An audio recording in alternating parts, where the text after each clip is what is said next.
Hi friends, with this video we are going to end our discussion on axial loading.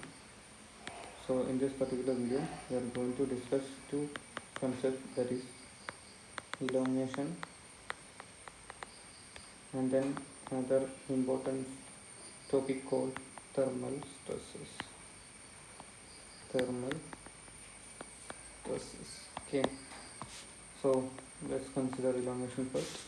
We know that the equation for elongation due to axial load delta L is equal to PL by EA, and this is we can rewrite as sigma L by E. Please keep in mind that use this particular equation only when PAE is constant along length. Okay, so use only this equation when PAE are constant along the length. What happens when we are having variation in this any of this particular value or all of these PAE? So for that case we have to use the equation delta L is equal to integral 0 to L E by EA into dx. So let's suppose we are having a variation of cross section along the length of a particular member. Then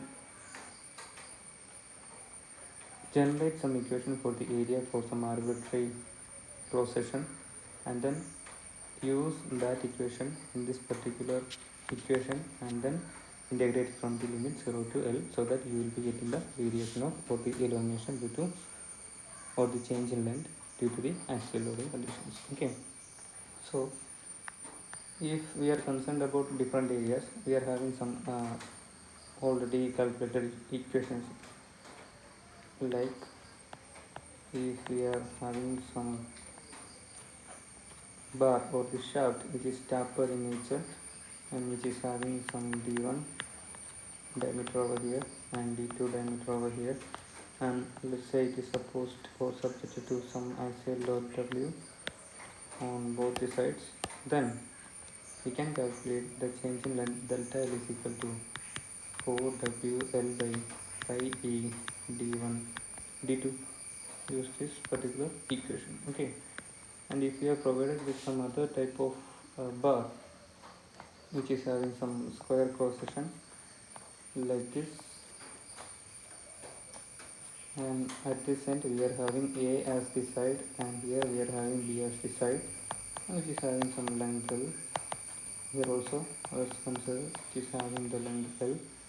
We can calculate change in length delta L is equal to WL by E into AB, where W is the axial load that is applied. Okay, so in other case, if we are provided with some shaft, some number which is having a change in the cross section along the length, which is some rectangular cross section, which is having d1 depth over here and d2 depth over here, and having some length L, and please note that the thickness along the length remain unchanged. If we are provided with this type of a rectangular cross section number, then we can calculate the delta L value as delta L is equal to W by ET into L by d2 minus d1 into ln d2 by d1.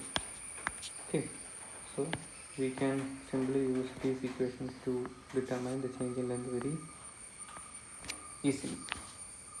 For that case, remember all these equations subjected to some W over these two ends. So that's it about the elongation, and let's discuss about the thermal stresses. Let's consider some beam over here, and if we are covered with some coil and if we pass some current over here, what happens is that its temperature increases, the body's temperature will increases due to the flow of current through the particular member. So since the temperature is increasing, there will be some expansion over the member. Since we are concerned only with the one dimensional change, that will be change in length, that is L increases. If temperature decreases, then which causes a corresponding decrease in the length, that is nothing but contraction. So in that case, we can rewrite the change in length that is caused due to some thermal changes or the temperature change as alpha into delta T into L, where L is the length of this particular member, delta T is the change in temperature, L is the length of the member, and this alpha is the coefficient of thermal expansion. So please note this particular equation,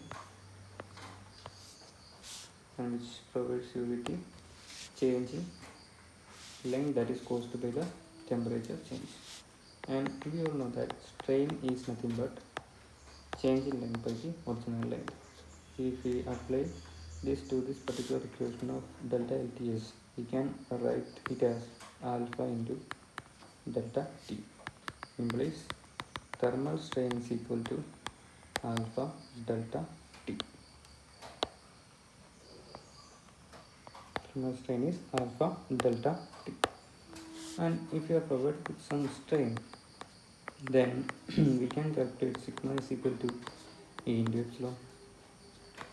So in that sense, if the member is subjected to some thermal change, we can find the thermal stress sigma Th is equal to E into epsilon Th, which is nothing but E into alpha delta T. So this is the equation for thermal stress that is caused due